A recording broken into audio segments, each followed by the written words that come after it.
In my hands, I have a turbo from Max Speeding Rods, and right behind me is my Honda Civic. So we're gonna go ahead and be slapping this turbo on. Let's get right to it. But before that, let me show you all the mods I've done previously. So right here in the front, we have headers from DNA Monitoring. Those were about $120. Those gave us a lot of extra power. Also, we have an InGen cold air intake. Yes, a real cold air intake, not a hot air intake one. As you can see, it's headed down right there, picking up all that cold air. We are actually gonna end up taking that off though, because the intercooler will replace that, but that's still a nice mod that we have done. And since we're gonna be taking that off, I'm actually gonna be doing a giveaway, and all you have to do to enter is follow me on Instagram, send me over a DM saying intake. Also for suspension, because that's really important, especially when you're putting a lot of boost on there, we have some coilovers from Flash Shark. Those have been giving us a really nice ride, and we also been keeping it low. And lastly, but definitely not the least important, we have a catback exhaust on the back, so let me go and show you that.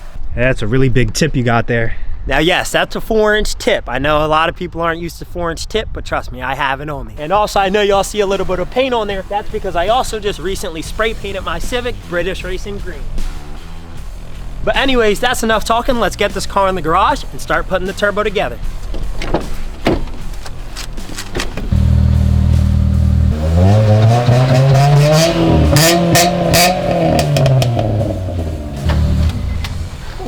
All right, Civic's in the garage. Let's jack this thing up and start taking some stuff off. We're gonna start with taking off the intake first and then move on to the headers. Pop the hose off. Just a few clamps. This is gonna be the easy part.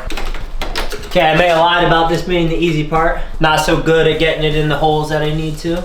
Oh, shit. Oh, there we go. All right. Okay, so I actually probably should have took my battery out too, because now I'm having trouble pulling this out without it off. All right, there we go. Come on, come out. Ooh, successfully got it out without taking the battery off, so that's nice. Go ahead and put this over to the side. And now just a couple bolts on the headers. There's only one that's kind of hard to get, but just a deep socket and flex head ratchet will get that one off. If you know me, I really like using power tools all the time, so definitely sucks when we have to whip out a hand tool, but. All right, now for these, we can use a power tool, no problem. Oh wow, look at that Milwaukee. Milwaukee gets nuts off really fast. I get nuts off pretty fast too. That's all right, I'll leave it till the Milwaukee today. Yeah, I don't think you're getting them all fast in the Milwaukee. You wanna test it real quick to see who's faster? All right, we're also gonna be popping a brand new tray open for this, so we keep all of our bolts clean. And also every tray we have is just pretty much filled right now. All right, there we go, put our nuts in there. You always wanna keep your nuts in one area. I like to put my nuts everywhere. I got somewhere for you to put them. Oh, damn, I'm telling you about that Milwaukee. Oh my gosh. Milwaukee almost broke the nut. Oh. Almost lost your toe. Oh my god. Yours too, that was not good. Oh, we're not using it anymore anyway, so. All right, header nuts off. So let's see if this thing should just pop right off. I don't want those springs to pop out at us. Still connected to it. You're shaking your whole exhaust. Yeah, I know. So right, I took the things off and the header's not actually fully off, and when I shake it, the whole underside.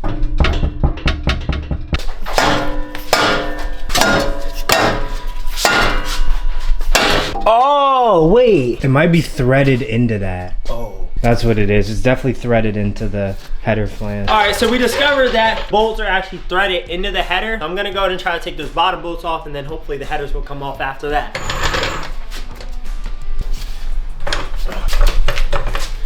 I was trying to keep the car low to the ground since I was working in the engine bay, but that didn't last very long. And trust me, I know a few things might not lasting so long. Because the spring is covering the head of the bolt now. Can't get anything on there. I bet my exhaust, just look what the rear of the car is looking like. Gotta do some inspecting to see how I'm gonna get these off. All right, so it took our time trying to figure out how to get them off. My brother ended up coming with the idea of just grabbing the spring that was wrapping around the bolt and just spinning that with pliers. We already got one of them out, got the other one loose, so we're just going to pull that one off now. And if you were confused what spring I was talking about, this is the spring we couldn't get a socket around that, the bolt. Now we can pull the headers out. Honestly, they don't look too bad. I had these on for about, what would you say? Like, I think I had these on for 5 months and they worked out pretty well, so I was happy with these, but Turbo Kit does come with new headers that we're actually gonna be connecting the turbo to, so I'll take that out now. Also, this trash behind gasket, you could just see this thing got burnt all the way through. After I put this on there, I got a few comments saying I should have just kept the OE one in there, and yeah, now I realize they were definitely right, but this can go in the trash regardless, so just throw that. We're gonna take good care of this though. Might need this in the future if we get another Civic. I don't have an oxygen sensor in. I think we're actually gonna have to get rid of this because we're gonna end up having to weld a downpipe. This would be nice out of the way, but maybe I could take it off on this side. These things are expensive. I don't wanna break this. Ah, there we go. It's like angled. That's though. what I'm saying. It's angled down. So if you went from the bottom, I'll try this one first then. We can't see the underside of it, so it looks smaller. All right, it wasn't a 10 mil. It was actually a 12 mil, I think. It's not going on there. Maybe you need an 11 extractor. I'm gonna end up having to pick up an oxygen sensor socket to get that off because I can't get the bracket bolts off. So in the meantime, we're just gonna try to work around it. Right here, we got our box with everything in it, whole turbo kit, and we're gonna grab the headers first. I don't exactly know what box it's in, but if I had to guess, I would say this one. All right, got the headers open now. Brand new gasket for it, so that's nice. And here are the headers. Yeah, I don't have any experience turboing any type of vehicle, so this will be my first time and also a learning experience. All right, take this out. Open our gasket, we almost forgot this. That wouldn't have been good. But this one shouldn't burn through at all. So my brother actually made a good point once we figured out how this thing goes. It actually goes on there like this, so the turbo will connect from the underside. And if we put this on first, it'll be really hard to get the turbo on there. So we're actually gonna go ahead and put the turbo on now and then put it on the car. The one problem we're gonna have is we have to do what's called clock the turbo, meaning once this is face under there, we need this facing the direction that we want it. So we're gonna have to spin this around a little bit till it's the direction that we want it. Right now, That's gosh, we don't have a lot of room. Turbo. I didn't realize how big that thing was. It's because these fans are in the way. All right, hold on. No, this is all I'm asking, right? Clock, in order to know where to put it, we have to know what it does. What codes out of that? No, that's the blow-off valve does. So I went ahead and loosened up these bolts. That way I'm able to spin this around. So we're going to just try this because we got to get this facing down and just spin that this way. And then we'll snug these back up and then we can loosen these ones and then we'll adjust which way this turbo aims. All right, we got it where we want it. So we'll just go ahead and snug these up. And now we just need to spin this part to aim the turbo down. Well, Milwaukee doesn't just pop nuts out good, it pops out bolts good too, even though I'm more excited about the nuts. All right, finally got that loose. One of them was really hard because I couldn't fit the impact on there down, and we're actually gonna bring it over to the car to see how it's gonna look. Oh my gosh, there's not much room for something to fit. Because if we have it fully aimed this way, then it's gonna have to hit the engine. So we actually are gonna have to do it a little more. It's gonna have to be like right there, which is weird. So we're just gonna snug these back down, not tighten them all the way, so I can adjust it if I need to, if it doesn't aim right. Now we can go ahead and pop in our hardware so we can connect the turbo manifold to the actual turbo. Yeah, this kit pretty much comes with everything, like bolts, gaskets, even comes with the boost gauge as well. So you really get the full package when you get one of their turbo kits. All right, well, they're actually studs, not bolts, so we have to screw it into here first. All right, almost forgot the gasket. Want to make sure we put this on. I don't think it's like directional or anything. All right. And it came with regular washers and locking nut washers. So we're gonna slap the regular ones on first, then put the locking nut ones over top. Got the turbo, made it to the turbo manifold. So now we're gonna put it on and test if it's aimed right.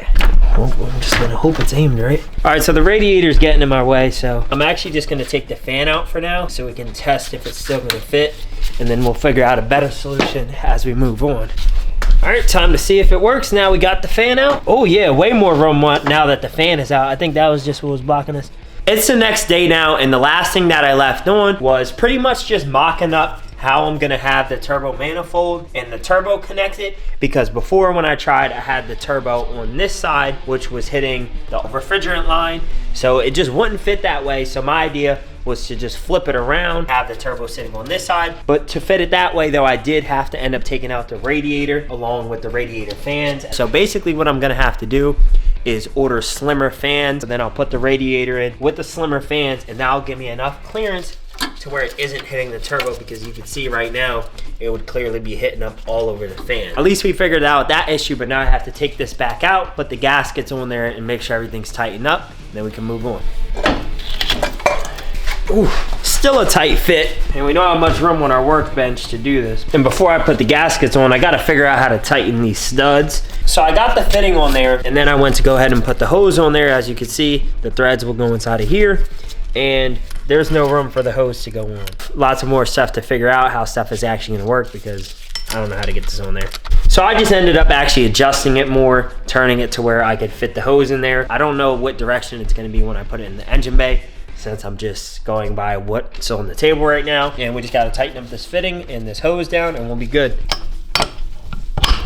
Now I'm hooking up the drain line fitting. That's basically the underside of this. I swear that just fit. Dude, you gotta be kidding me, bro. Yours is too small. You need a bigger one. Oh wait, let me take the bigger one from you. Oh, whoa, what's that big thing doing in your pants? I meant your sweatshirt. Now you wanna be really careful when you're tightening this. You don't wanna tighten it too much. You're gonna be out. Oh shoot, all right, there we go, that seems tight enough. Well, I finally found the wrench that fits this, which I started off with the 19 and then worked my way up all the way to a 26. So I ended up getting that adapter on there and was able to kind of do another mock-up of how it's gonna sit in there. I put the turbo manifold and the turbo back in there. It took me about like 10 tries and some help from my brother to really figure out how to clock this turbo the right way, because on this D17, there's not a lot of people that turbo it, so there's not really a conventional way to do this. You kind of just have to figure out your own way. Over here, you can clearly see that this is my clutch sleeve cylinder hardline, so it doesn't really bend much, and there's about literally like 0 gap between that and where our air filter is gonna have to go. But so in the meantime, while I think more about how to get that intercooler set up, I'm gonna go ahead and drain the oil and drop the oil pan and go from there. Oh, this is gonna be hard to drain. Oh, fuck. It's kind of hard for me to crack this loose because I didn't jack the car up high enough. Got our dead blow and we're just gonna hit the ratchet. Hopefully that helps us. All right, got it cracked loose. So now we're just gonna pull the plug. That didn't work well. We got oil all over our hand, but now I don't have any experience removing oil pans. So this is actually gonna be the first oil pan I've ever removed. Oh yeah, is there enough light under here? Work. All right, got a few more to go. Apparently it's connected to a little bit of a trans brace, which I didn't know. And now I tighten these bolts back on, so that's probably why they're on there so tight, because how strong I am. Yeah, when I put my trans back together, when I took off the, when I was replacing the clutch, a lot of trans fluid leaked out after. It was all put together and I never address that issue, so we might have 0 trans fluid in there, who knows. There were a lot more bolts than I thought that were holding this up, but I finally got all of them off, and to get it off I ended up having to stick a flathead in through there and then pretty much just hitting it with the dead blow. All right, so with 2 hands I was able to get it off without having to take the exhaust hanger off. So now we got the oil pan out right here, and I wish I had some parts cleaner to clean it out, but all I got right here is some brake cleaner, so we're just gonna spray that in the oil pan, wipe it down a bit. And also, we definitely have to scrape all that old gasket off, or else the new gasket won't seal on there properly, and we'll still have oil leaks. So yeah. And now that I got the oil pan all cleaned out, which I'm not going for like a crazy job cleaning it. It's not like we're doing some restoration. We're just cleaning it a little bit while it's still out. I'm gonna have to drill a hole right here for a fitting to go on so we can get that return line set up. Now I have to lift this back up into the position with the exhaust and everything in the way. Try to get the measurements, and then I'll mark it, take it back out, and then we'll know where we need to cut for that fitting. And also I ended up taking the piping out and the intercooler from the packaging. As you can see, I have the jack holding up the intercooler, basically just kind of mocking things up. And basically the way this needs to be set up is we have to have the piping running all the way from the throttle body. And I know you're looking back in there and you're seeing that I have the OEM intake manifold, which I know a lot of people upgrade to the D16Y8. I didn't really know how to remanufacture it to get it set up back there, so I just went with the stock. The stock should still be able to handle 250 to 300 horsepower, which we're probably not reaching at first until we upgrade some internals. So we got the piping running from the throttle body all the way down right here. We're about to set up this blow-off valve, but the piping leads down that way and around here. And now the piping doesn't come with the exact piping that's gonna work. You're gonna have to remanufacture things a little bit. So my idea right here is to shave this off, shave a little bit of this off so I can press that in closer so it's closer to this, more like a tight U around this, and have a 90-degree coupler, and it'll hold the two just like this, but a little bit closer so it has some more clearance from the wheel. This is gonna be a lot harder than figuring that out was getting the piping from the turbocharger to the other side of the intercooler. That's gonna be pretty hard. But while I figure that out, let me go ahead and put this blow-off valve on. So just put our gasket on there. Always wanna put the gasket on there or else it ain't gonna run right. Stick the bolts through there, and then just put it on there just like that. And then we come under there with our nuts. Be really careful with your nuts. You don't want to drop these. These are tiny. Gonna be hard to find. And I'm not tightening all this stuff down completely yet because I don't have everything. So I'm not gonna fully tighten down stuff until I have everything. I also gotta go back and actually put clamps on all this stuff so it can be secure and not flopping all around. Just lift the oil pan back up to where it was at if I can. No, I'm just gonna eyeball it and then hit it with the marker. Now you can't see too much under here, but basically what I'm doing is seeing where the drain line is gonna start. And so based off my eyeball coordinations, or my eyeball measuring, which I'm really good at eyeballing measurements, if you know what I mean. Right there is where we're gonna have to drill a hole and then hit it with the, I guess you could call it tap and die, thread that, so we can go ahead and thread that fitting on there, which is right over here. This is what's gonna have to thread in there. It's gonna actually have to thread in from the inside, and then our hose will thread onto that, like that. So that's gonna be it for this part of the turbo build. We have lots of more stuff we're gonna cover. Also, Max Speeding Rod sells tons of other turbo kits for multiple vehicles, and if you wanna check it out, their website will be linked down below, and you can also use my code JET for 10% off. Stay tuned for part 2.